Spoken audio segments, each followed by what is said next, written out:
Hello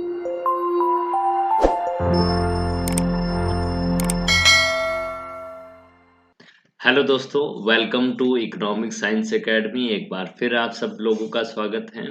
मैं आपके सामने उपस्थित हूँ डायग्रामेटिक रिप्रेजेंटेशन ऑफ डेटा का अगला भाग लेकर, जो हमने 2 भाग कर लिए उसके आगे थर्ड पार्ट है। थर्ड पार्ट में हम डिस्कस करेंगे टू डायमेंशनल डायग्राम को लेकर हम बात करेंगे। इससे पहले हमने एक वन डायमेंशनल डायग्राम्स को डिस्कस कर लिया। टू डायमेंशनल डायग्राम्स है जो क्या होते हैं, कैसे इसको ड्रॉ किया जाता है और क्या-क्या चीजें हैं जो हमें इसमें ध्यान रखनी है, उसकी हम बात करेंगे। तो diagrammatic representation of data, I hope आपको इससे पहले वाले लेक्चर है जो बिल्कुल क्लियर हो गए होंगे, क्योंकि जब हम एमसीक्यूज करेंगे तो उसमें और ज्यादा है जो क्लियर हो जाएगा आपका। तो डायग्रामेटिक, क्योंकि जिस तरीके से हमारे कोर्स का प्रेजेंटेशन है उसके अकॉर्डिंग है जो आप इसको दूसरे लोगों के साथ में शेयर कर सकते हैं। अपने जो भी फ्रेंड्स हैं जो कंप्यूटर एग्जाम की प्रिपरेशन कर रहे हैं, या फिर स्टैटिस्टिकल एग्जाम की प्रिपरेशन कर रहे हैं, या फिर एएसओ की, जो असिस्टेंट स्टैटिस्टिकल ऑफिसर की वैकेंसी आने वाली है, उसकी अगर प्रिपरेशन कर रहे हैं, या फिर कोई भी इकोनॉमिक्स के एग्जाम की प्रिपरेशन कर रहे हैं, तो उनके लिए ये वीडियो लेक्चर है जो काफ़ी यूज़फुल हो सकते हैं। तो उनके साथ में आप लोग इसको शेयर कीजिए। तो हम स्टार्ट करते हैं डायग्रामेटिक रिप्रेजेंटेशन ऑफ डेटा के अंदर टू डायमेंशनल डायग्राम्स। तो टू डायमेंशनल डायग्राम्स मैंने इससे पहले है जो वन डायमेंशनल डायग्राम्स है जो आपको करवा दिया, जिसके अंदर हम क्या करते हैं, सिर्फ सिंगल मतलब एक डायमेंशन को ही कंसिडर करते हैं। और वो हमने बार डायग्राम्स के अंदर देखा, लाइन डायग्राम्स में देखा कि हाइट ऑफ द बार, बार की हाइट के अनुसार है जो हम कंपेयर करते हैं। जैसे मैंने अलग अलग पीरियड के लिए आपको लाइन डायग्राम्स भी बताया, तो लाइन डायग्राम्स में जो भी लाइन की है जो हाइट है, उस हाइट के अकॉर्डिंग हमने देखा कि है जो वेरिएबल्स है उसकी क्या मेजरमेंट्स है। ठीक है, यहाँ पर हमने फ्रीक्वेंसी को लेकर है जो बताया कि वो कितना फ्रीक्वेंट है, तो हमने हाइट के अकॉर्डिंग उसको मेजर किया। क्लियर कि 1 ईयर और सेकंड नेक्स्ट ईयर है जो उसमें के बीच में डिफरेंस क्या है, वो डिफरेंस है जो हमने हाइट से पता किया। और बार डायग्राम्स में ही कुछ ऐसा ही था। उसमें भी हमने अलग अलग, जैसे सिंपल बार डायग्राम है, सब डिवाइडेड बार डायग्राम्स है, ठीक है, ब्रोकन बार डायग्राम्स है, डेविएशन बार डायग्राम्स है। तो हमने अलग अलग टाइप्स है जो बार डायग्राम्स के डिस्कस किए, और उसके अंदर कौन कौन सी क्वांटिटीज हम प्रेजेंट करते हैं वो चीज़ भी हमने डिस्कस कर ली। अब हम टू डायमेंशनल डायग्राम्स की बात करेंगे। तो two dimensional diagrams, that is the magnitudes of the observations are presented by the area of diagrams. मतलब जो भी ऑब्जर्वेशंस हमारे पास में डेटा है उसका जो मैग्नीट्यूड्स है उसको हम एरिया ऑफ डायग्राम्स के अकॉर्डिंग है जो प्रेजेंट करते हैं। मतलब इसके टू डायमेंशंस को लेंगे, हाइट और लेंथ ले लिया हमने।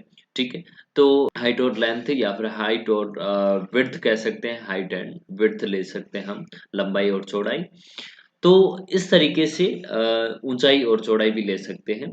तो length as well as width of the bar will have to be consider.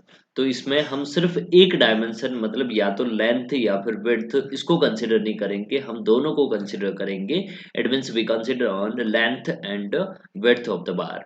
Clear, तो दोनों चीजों को कंसिडर करेंगे, तब हमारे पास में इसके डायग्राम के कितने डायमेंशन हो जाएंगे, टू डायमेंशन हो जाएंगे। And it is also known as area diagram. इसको हम एरिया डायग्राम और सरफेस डायग्राम के नाम से भी जानते हैं। अगर हिंदी में कहें तो प्रेक्षणों के परिमाण है जो आरेख के क्षेत्रफल के द्वारा है जो प्रस्तुत किए जाते हैं, आरेख के क्षेत्रफल के द्वारा है जो प्रस्तुत किए जाते हैं, एरिया ऑफ डायग्राम्स के अकॉर्डिंग है जो प्रस्तुत किए जाते हैं। और इसमें बार की लंबाई के साथ साथ में उसकी चौड़ाई क्या है उस पर भी विचार किया जाएगा।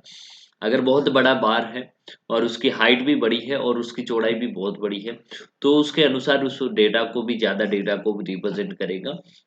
और इसमें आरेख या फिर सतह आरेख के रूप में है जो इसको, क्षेत्र आरेख या सतह आरेख के रूप में है जो इसको जाना जाता है।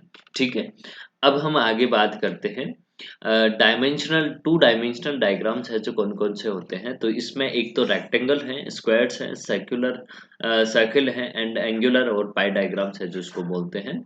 तो जब भी आपको पाई डायग्राम का क्वेश्चन आए, पाई diagram is the two dimensional diagram, and another rectangles, squares, and circles also are to also to dimensional diagrams, ठीक है। तो ये आयत, वर्ग, वृत्त और कोणीय या फिर पाई आरेख, इनको हम द्विविमीय रेखा चित्र है जो बोलते हैं, द्विविमीय रेखा चित्र बोलते हैं। तो ये सारे है जो कहाँ कहाँ पर यूज होते हैं, हम इसको आगे देखेंगे।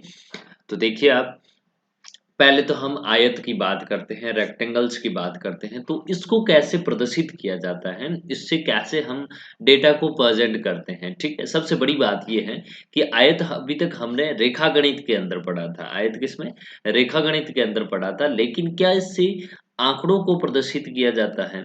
आंकड़ों को प्रदर्शित किया जाता है या नहीं? आंकड़ों को प्रदर्शित किया जाता है तो किस तरीके से प्रदर्शित किया जाता है? तो बहुत सारे लोगों ने ये पहली बार सुना होगा कि इससे आंकड़ों को भी प्रदर्शित किया जाता है, क्योंकि जिसके फील्ड ऑफ स्टडी अगर नहीं रहा है तो उसके लिए ये बिल्कुल नया है, और स्टैटिस्टिक्स वाले बंदों के लिए, स्टूडेंट्स के लिए ये बिल्कुल सही है। तो it is based on area principle, मतलब हम इसमें एरिया को कंसिडर करते हैं कि आयत का क्षेत्रफल कितना है, उसके अनुसार हम आंकड़ों को प्रदर्शित करते हैं। तो ये सबसे मुख्य बात ये है कि ये क्षेत्र सिद्धांत पर आधारित है। किस पर आधारित है? बेस्ड ऑन एरिया प्रिंसिपल या क्षेत्र सिद्धांत पर आधारित है। तो एरिया ऑफ रेक्टेंगल्स, कैसे हम एरिया को ऑब्टेन करते हैं? तो आपने कोई भी रेक्टेंगल अगर बनाया है यहाँ पर, जैसे मान लीजिए यहाँ पर रेक्टेंगल बनाया, तो इसकी लंबाई और चौड़ाई के अनुसार है जो इसको निकालते हैं। तो इस क्या लेते हैं? Length and breadth of diagram के प्रोडक्ट को हम क्या बोलते हैं? Area of rectangle. मतलब इसके चित्र की लंबाई, मतलब जो भी हमारा आयत का क्षेत्रफल है जो क्या होता है? चित्र की लंबाई और चौड़ाई के गुणनफल द्वारा है जो हम प्राप्त करते हैं। तो ये कितना लंबा है और कितना चौड़ा है, उसके अनुसार हम इसका क्षेत्रफल निकालते हैं, ठीक है। ये आप सब लोगों को आता ही होगा। तो ये एक बार डायग्राम का मॉडिफाइड फॉर्म है and give a more detailed information than the bar diagram. तो बार डायग्राम के अंदर हम सिर्फ क्या, एक सिंगल डायमेंशन, मतलब हमने कोई भी ग्राफ के ऊपर इस तरीके से हमने एक बार डायग्राम बना दिया। तो बार डायग्राम की जो हाइट होगी उसी के अकॉर्डिंग है जो हमें डेटा प्रेजेंट होगा। लेकिन यहाँ पर ये दोनों की जो विड्थ है, ये दोनों की विड्थ है जो इक्वल होगी, दोनों की बराबर होगी। तो विड्थ से हमें कोई जानकारी नहीं मिलती है, कोई नॉलेज नहीं मिलता है, कोई इन्फॉर्मेशन नहीं मिलती है। लेकिन इसकी हाइट कितनी है वो एक रिलेटेड वेरिएबल्स, जो उसका फ्रंट वेरिएबल है, उसके बारे में है जो हमें जानकारी प्रोवाइड करेगा। जैसे मान लीजिए यहाँ पर 1994 लिख दिया, यहाँ 1995 लिख दिया, यहाँ किसी भी कमोडिटी का मैंने प्रोडक्शन लिख दिया या फिर मैंने जीडीपी लिख दिया, ठीक है। तो मैंने पर्टिकुलरली यहाँ पर इस वर्ष 1994 के अंदर जीडीपी है जो यहाँ ये थी, और 1995 के अंदर है जो जीडीपी ये हो गई। तो इस तरीके से हम इंफॉर्मेशन ले सकते हैं, लेकिन यहाँ पर सिर्फ एक डायमेंशन की जानकारी मिलेगी, एक डायमेंशन से ही जानकारी मिलेगी, ठीक है। तो इसलिए ये जो आपका आयत है, जो आयत बनेगा, रेक्टेंगल्स बनते हैं, वो रेक्टेंगल्स है जो ज्यादा इंफॉर्मेशन प्रोवाइड करते हैं। किससे? बार डायग्राम की तुलना में ये ज्यादा अधिक विस्तृत जानकारी है जो प्रदान करते हैं, ठीक है।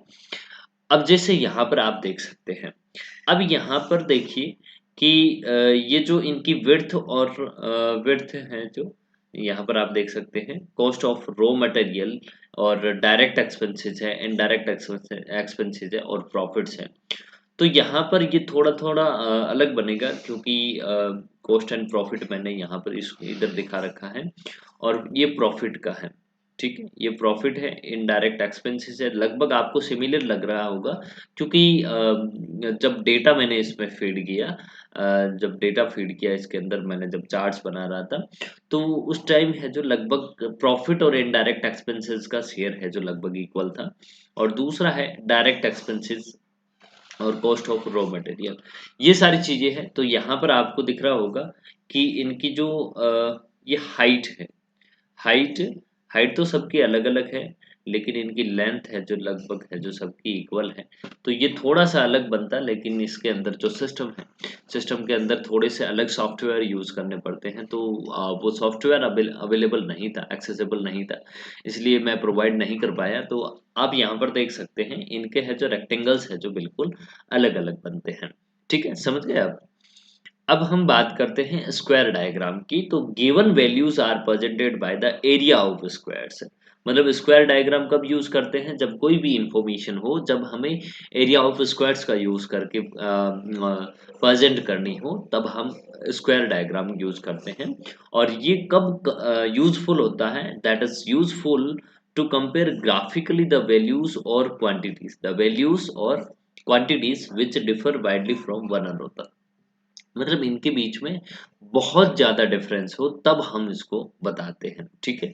क्योंकि बहुत ही एक तो बहुत ही जिसमें डेविएशंस है जो बहुत ज़्यादा होते हैं, एक में बहुत ही कम डेविएशंस होते हैं। तो वो वैल्यू है जो लगभग जब हम ग्राफ पर प्रेजेंट करते हैं तब हाइड हो जाती है, उसको प्रेजेंट नहीं कर सकते, बहुत ही मिनिमम वैल्यू होती है। तो इसलिए दिए गए मान वर्गों के क्षेत्रफल द्वारा प्रस्तुत किए जाते हैं, दिए गए मान वर्गों के क्षेत्रफल के द्वारा है जो प्रस्तुत किए जाते हैं। ग्राफिक रूप से उन मूल्यों या फिर मात्राओं की तुलना करने के लिए उपयोगी हैं जो एक दूसरे से व्यापक रूप से भिन्न है, ठीक है। मतलब एक वाइडली है जो दोनों एक दूसरे से डिफरेंट है, इसलिए हम स्क्वायर डायग्राम का यूज करते हैं। तो कैसे करते हैं आप अगले स्लाइड में हम डायग्राम देखेंगे। जैसे मान लीजिए population of a different countries at a given time. अगर यहाँ पर एक टाइम के लिए हम पॉपुलेशन को कंपेयर करेंगे, तो जहाँ पर हम चाइना की बात करते हैं पॉपुलेटेड टर्म्स में है जो ये फर्स्ट कंट्री है, वही है जो सबसे लोवेस्ट पॉपुलेशन वाली कंट्री है। तो दोनों को ही एक ही ग्राफ पर जब हम प्रेजेंट करेंगे, तो बार डायग्राम में वो एक लोवेस्ट पॉपुलेशन वाला बार बिल्कुल नहीं दिखेगा, क्योंकि हम स्केल ऑफ यूनिट जब लेंगे, जो स्केल ऑफ मेजरमेंट लेंगे, वो स्केल ऑफ मेजरमेंट है जो अगर बहुत बड़ा होगा, तो यहाँ पर लोवेस्ट पॉपुलेटेड कंट्री है जो बिल्कुल हाइड हो जाएगी, उसको नहीं शो कर पाएंगे। और population of the same country at a different time और इंपोर्ट और एक्सपोर्ट ऑफ द कंट्रीज। तो इन चीज़ों के लिए हम क्या करते हैं, जिसमें बहुत ही वाइड वेरिएशंस हो, डिफरेंस बहुत ज़्यादा हो, तो उस केसेस के अंदर लेते हैं। जैसे अलग अलग देशों की जनसंख्या अलग अलग समय पर, एक ही देश की जनसंख्या या फिर देशों का आयात निर्यात, उस केस में हम इस तरीके के डायग्राम्स को है जो यूज करते हैं। तो आप देख सकते हैं कि हमने पर केजी है जो पर हेक्टर हमने किलोग्राम्स के अंदर यील्ड दिखाई है, यहाँ पर यील्ड उत्पादन दिखाया हुआ है। तो यहाँ पर जब आपने ड्रॉ किया, तो यहाँ पर ये एक सेंटीमीटर के लिए, मतलब आपने एक स्क्वायर सेंटीमीटर के लिए 350 किलोग्राम है जो आपने स्केल ले लिया, उसके अनुसार आपने दिखाया। तो इसमें ज़्यादा कोई वेरिएशंस नहीं दिखेंगे, यहाँ पर भी आपको क्लियर इन्फॉर्मेशन मिलेगी, यहाँ पर भी क्लियर इन्फॉर्मेशन मिलेगी, और यहाँ पर भी बिल्कुल क्लियर इन्फॉर्मेशन मिलेगी। क्लियर। तो ये चीज़ें हैं। तो यहाँ पर जब आपने एक स्केल ले लिया, तो स्केल के अकॉर्डिंग आप मेजरमेंट करते हो, तो आप स्क्वायर डायग्राम का यूज कर सकते हैं, ठीक है। अब है हमारा सर्किल डायग्राम। तो अल्टरनेटिव है स्क्वायर डायग्राम का, और ये सेम पर्पस के लिए हम इसको यूज कर सकते हैं।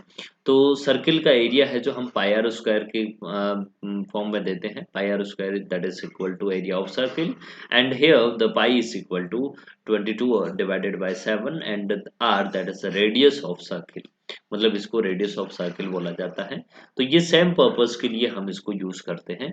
तब आप देखिए इसको कैसे यूज करते हैं। अगर हमने एग्जाम्पल ले रखा था एक सर्किल डायग्राम का, तो scale for a given magnitude, कोई भी एग्जाम्पल है, सपोज आप एग्जाम्पल अपनी बुक के अंदर देख सकते हैं, वहां पर बहुत सारे एग्जाम्पल्स, लेकिन हमें इस तरीके का एग्जाम्पल नहीं पूछा जाएगा। तो वहां पर कोई भी एग्जाम्पल ले रखा है, तो उसका मैग्नीट्यूड है ए हमने ले रखा है। तो एरिया तो पाई आर स्क्वायर हो गया, और यूनिट आपके है जो स्क्वायर यूनिट है जो A divided by pi R square, इस तरीके से आप उसको व्यक्त कर सकते हैं, प्रेजेंट कर सकते हैं। अब देखिए यहाँ पर आप जैसे ये स्केल ले रखा है, तो हमने जो भी यूनिट हमने प्रीवियस एग्जांपल के अंदर लिया था 350 है जो किलोग्राम, हमने पर हेक्टर ये स्केल लिया था। तो वहां पर 1 स्क्वायर सेंटीमीटर है जो हमने ये मेजरमेंट लिया था 350, ठीक है। तो यहाँ पर आप देख सकते हैं, यहाँ पाई की वैल्यू है, और ये आपकी वैल्यूज है जो इस तरीके से आ जाएगी। तो 1 स्क्वायर सेंटीमीटर है जो किसको रिप्रेजेंट करेगा, 111.36 किलोग्राम है। तो यहाँ पर ये आपका रेडियस है, आप देख सकते हैं, और ये आपका बाकी है जो क्या है, सर्किल है, ठीक है। तो इस तरीके से भी आप हैं जो क्या कर सकते हो, प्रेजेंट कर सकते हो। ठीक है, सेम पर्पस के लिए आप इसको भी यूज कर सकते हो, स्क्वायर और सर्किल दोनों को। अब फिर लास्ट है एंगुलर, या फिर हम इसको पाई डायग्राम बोलते हैं। अब इसका सबसे ज्यादा यूजेज होता है। पिछले वाला तो हम कम यूज करते हैं, स्टैटिस्टिक्स के अंदर यूज होता है लेकिन बहुत कम यूज होता है, लेकिन इसको हम बहुत ज्यादा यूज करते हैं जब हम सर्किल को डिवाइडेड इनटू वेरियस सेक्शंस और segments with certain proportion or percentage of the various component parts of to the total।